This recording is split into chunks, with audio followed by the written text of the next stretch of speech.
Hello, I am Joe McDonald, and this is Big Mac's Battle Blogs. Been an interesting last couple of days. Good stuff. We are smashing it at the moment. A while back, with the help of one of our American donators, who I've mentioned before, we got a big drone, a Baba Yaga. It's not John Wick, but it will kill everyone in a house. And I hadn't really seen the effects of what had happened, what it had been doing, because I'm not on that team. But we went into work the other day, and the first thing I saw was that there's 6 houses that are burning over the area we work. And I'm like, was that you? Did you come into work and do a night shift and leave me in bed? And he's like, no, that's the Baba Yaga. And that thing can carry 20 kilograms, and it's stupidly accurate. So yeah, I mean, inside a sort of like 10-kilometer range, that thing is as accurate as a HIMARS, and can totally destroy a house in one shot. So that's pretty damn impressive. And then our FPV team has been smashing it as well. We've blown up quite a lot of positions over the last days. One of the reasons for this is, although I wouldn't say we have what we want or what we need, but the government is now sending us enough FPVs that we've got an adequate amount now. Could always do with more, but we've got an adequate amount, so we don't have to sort of wait for them to be doing something to fly a mission. We can go out and do hunter-killer missions, just fly around, see what we can see. If nothing juicy pops up, just go and stick one into one of the block posts or trench systems, just to keep them on the fucking toes, so they can't swan around like they haven't got anything to worry about. So that's good. There's looking down at the area we're working from the cameras. It's like, it looks like Mordor.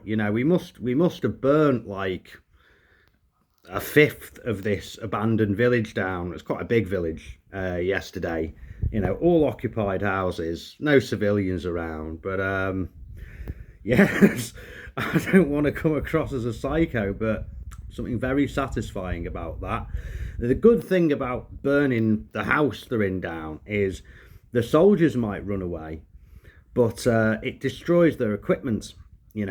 All the drone stuff, the guns, explosives, weapons, everything.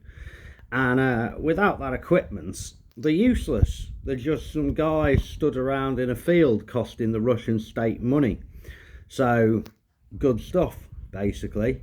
I've managed to pull... I decided not to go with spending money on an FPV detection system, because Kyiv just sent us some stuff, and the anti-drone team's been working happily away with that.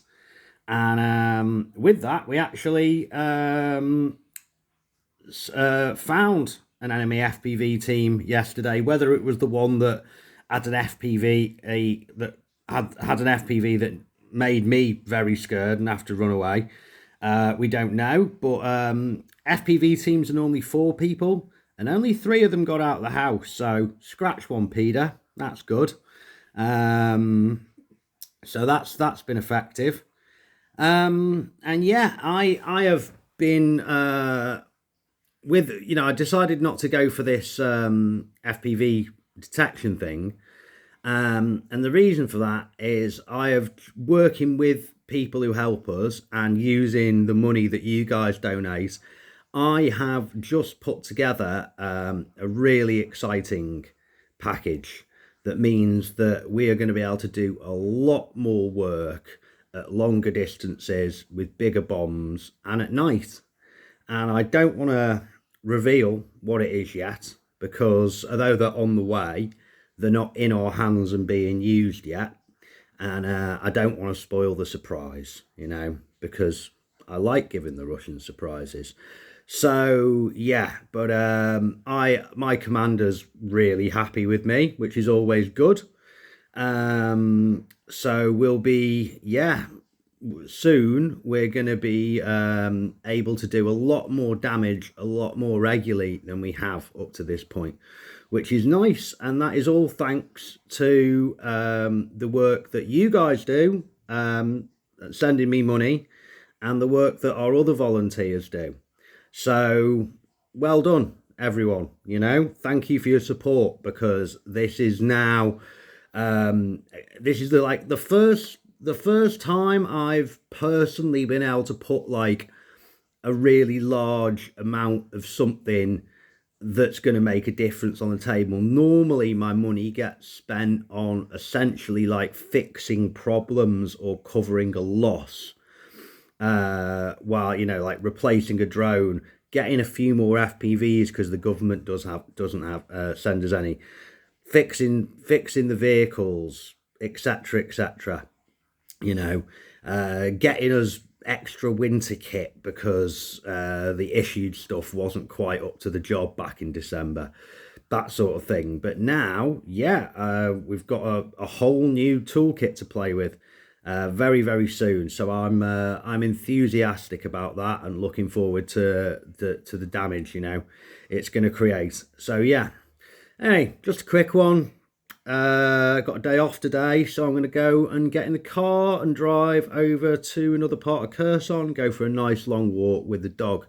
So it's goodbye from me, Joe McDonald at Big Max Battle Blogs.